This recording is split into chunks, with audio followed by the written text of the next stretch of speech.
Hi, my name is Mac Love, and I'm the co-founder and chief catalyst of Art by Love. One of the paintings I created here for the Dexter is called Hug. Hug, this character, is something that I came up with when I was a kid.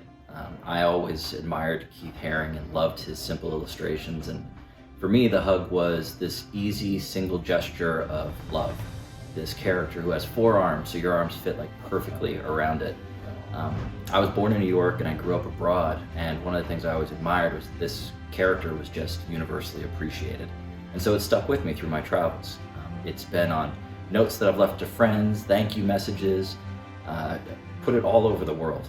But this is the first time I've ever painted it large, and I wanted to do it because I just thought it, particularly during this time, it was a great caring expression that was a little kooky, a little fun and colorful, and that would look a little different every day with my holographic painting collage in the background. So I really hope you love it. Please visit our website, Art by Love, or send us an email and let us know what you think.